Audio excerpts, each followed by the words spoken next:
these are the people they have physically assaulted me. You like this. Please don't do that. Please cooperate. Physically assaulted.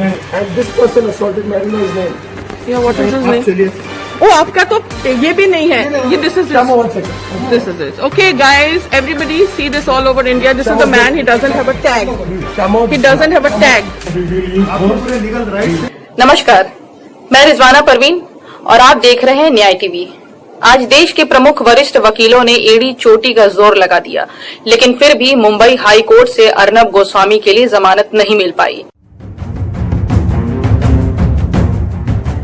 आइए देखते हैं आज अदालत में क्या क्या हुआ।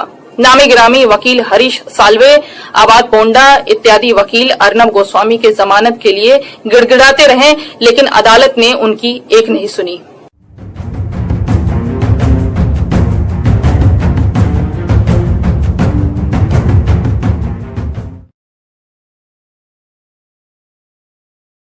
अर्नब को अब जेल में ही कई रातें गुजारनी होंगी, क्योंकि मुंबई हाई कोर्ट के जज एसएस शिंदे ने ये साफ कर दिया कि अगले सप्ताह वो किसी समय फैसला सुनाएंगे।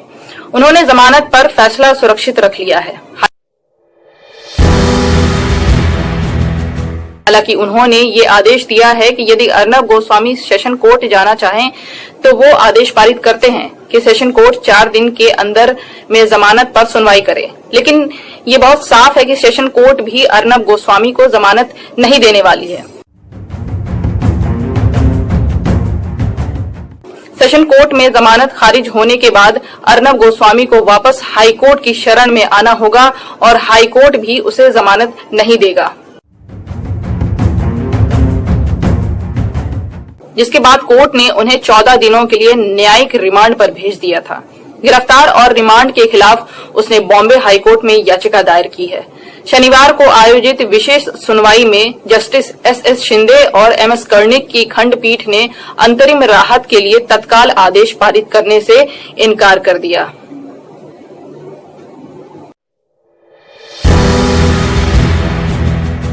जस्टिस शिंदे ने कहा, अदालत स्पष्ट करती है कि मामले के लंबित होने से सत्र न्यायालय के समक्ष जमानत के लिए आवेदन करने में बाधा नहीं है। पीठ अर्नब गोस्वामी की ओर से दायर जमानत अर्जी और बंदी प्रत्यक्षीकरण याचिका पर सुनवाई कर रही थी। अदालत ने मामले में सह अभियुक्त एमएस शेख और प्रवीण राजेश सिंह के वकीलों विजय अग्रवाल और निखिल मेंगड़े को भी सुना। करीब 6 घंटे तक चली सुनवाई के बाद पीठ ने कहा, हम आज आदेश पारित नहीं कर सकते, पहले ही 6 बज चुके हैं। इस बीच हम आज ये स्पष्ट करते हैं कि याचिका का लंबित होना याचिकाकर्ता को सत्र न्यायालय में जमानत के लिए आवेदन करने से नहीं रोकता है, और यदि ऐसा आवेदन दायर किया जाता है तो उस पर 4 दिनों के भीतर फैसला किया जाना चाहिए। हालांकि जब याचिकाकर्ता के वकील वरिष्ठ अधिवक्ता हरीश साल्वे ने जोर देकर कहा कि याचिकाकर्ता को एक अंतरिम राहत प्रदान की जाए, तो जस्टिस शिंदे ने संकेत दिया कि अदालत ने आदेश को सुरक्षित रखा है और आने वाले सप्ताह में किसी दिन सुनाएगी। उन्होंने आश्वासन दिया कि अदालत जल्द से जल्द आदेश सुनाएगी। राज्य सरकार ने याचिकाओं की सुनवाई योग्य होने पर सवाल खड़ा किया। एडवोकेट अमित देसाई ने दलील दी कि जमानत के लिए बंदी प्रत्यक्षीकरण याचिका सुनवाई योग्य नहीं है। देसाई ने तर्क दिया, यदि किसी व्यक्ति को न्यायिक आदेश के तहत हिरासत में रखा गया है तो बंदी प्रत्यक्षीकरण का रिट जारी नहीं किया जा सकता है।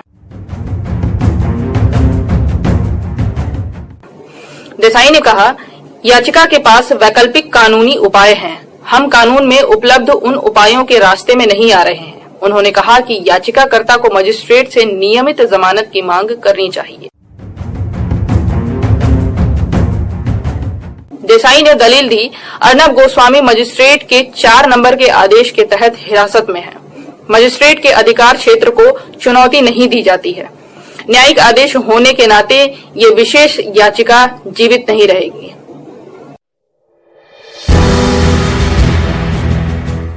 यदि पूरा हाल देखा जाए तो अर्नब को अभी जमानत मिलने में काफी वक्त लगेगा और ये उसकी काली दिवाली होगी।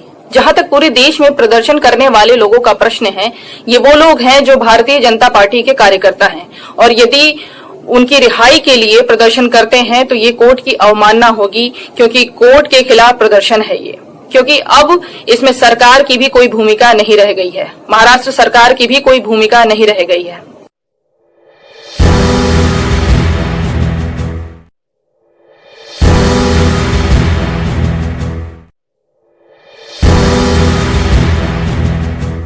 तो आज बस इतना ही। मुझे रिजवाना को दीजिए इजाजत। आप बने रहिए न्याय टीवी के साथ।